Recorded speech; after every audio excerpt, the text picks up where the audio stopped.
seen the types of magnets. Today we are going to see about the properties of magnet. What is the properties of magnets? If you are considering a bar magnet, you have two ends, that is north pole and the south pole. You have two ends, that is the north pole and the south pole. Where these two poles, what happens if you are bringing another magnet? If you are bringing another magnet, that is north pole and the south pole, or interchanging the pole, what happens? Now I will explain the first property. Here, in this, north and south can be happened, and same way north and south or south and north. So this is same poles, this is also same poles, this is unlike poles, this is also unlike poles. So here the first property, what it explains means, you can write the property as the like poles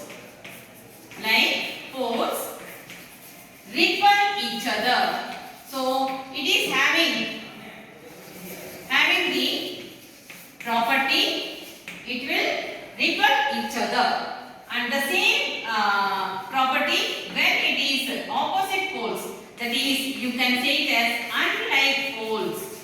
The unlike poles will attract each other.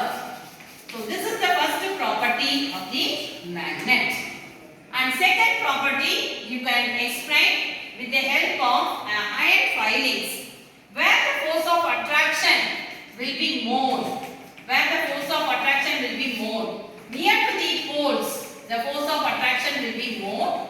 So in the ends of the magnet, the force of attraction will be more. And the same, you can take a thread and you can tie the magnet, and if you are rotating the magnet, so what will happen? So imagine this is the magnet, and you can make that magnet to rotate. When you are rotating the magnet, what will happen? It will show the